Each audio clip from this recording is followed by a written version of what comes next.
ইসির হারানো ক্ষমতা ফিরছে, জোট হলেও ভোট নিজ প্রতীকে। এটি দৈনিক সমকালের প্রধান শিরোনাম। খবরে বলা হয়েছে, নির্বাচনে অনিয়মের অভিযোগ উঠলে পুরো সংসদীয় আসনের ভোট বাতিল করতে পারবে নির্বাচন কমিশন। এছাড়া বিনা ভোটে জয় ঠেকাতে একক প্রার্থীর বিপরীতে না ভোটের বিধান চালু এবং ভোটের মাঠে সশস্ত্র বাহিনীর সদস্যদের নিয়মিত আইনশৃঙ্খলা বাহিনীর মতো ক্ষমতা দেয়াসহ বেশ কিছু বিষয়ে ক্ষমতা কমিশন ফিরে পেতে যাচ্ছে।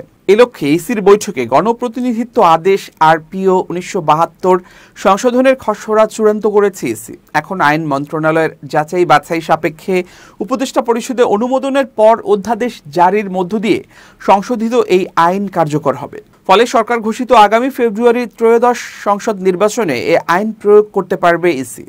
তবে ইসির বৈঠক শেষে সাংবাদিকদের সঙ্গে আলাপকালে নির্বাচন কমিশনার আবুল ফজল মোহাম্মদ সানাউল্লাহ জানান, এই খসড়া আগামী সপ্তাহে মন্ত্রণালয়ে পাঠানো হবে।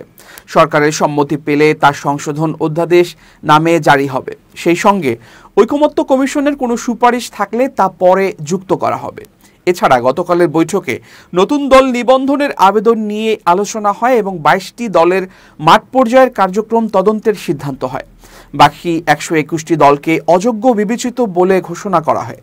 ইসি কার্যালয়ের কর্মকর্তারা জানিয়েছেন, আরপিওতে যেসব বিধান ফিরছে তার সবই 2008 সালের 29 ডিসেম্বর অনুষ্ঠিত নবম জাতীয় সংসদ নির্বাচনের আগে ছিল।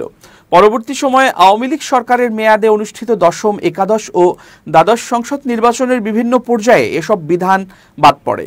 এর মধ্যে হলফনামায় মিথ্যা তথ্য দিলে এমপি নির্বাচিত হওয়ার পর প্রার্থিতা বাতিলের ক্ষমতা ইসির হাতে থাকলেও আগের কমিশনগুলো এ বিষয়ে কোনো পদক্ষেপ নেয়নি। এবারেও এ বিধান প্রয়োগে কারো অভিযোগের জন্য ইসি অপেক্ষা করবে নাকি স্বপ্রণোদিত হয়ে ব্যবস্থা নেবে তা স্পষ্ট নয়। এর আগে এক বা একাধিক দল জোটবদ্ধভাবে নির্বাচনে অংশ নিয়ে অন্য দলের প্রতীকে ভোট করার সুযোগ পেত। এবার সে সুযোগ বন্ধ করার প্রস্তাব করা হয়েছে খসড়া প্রস্তাবে।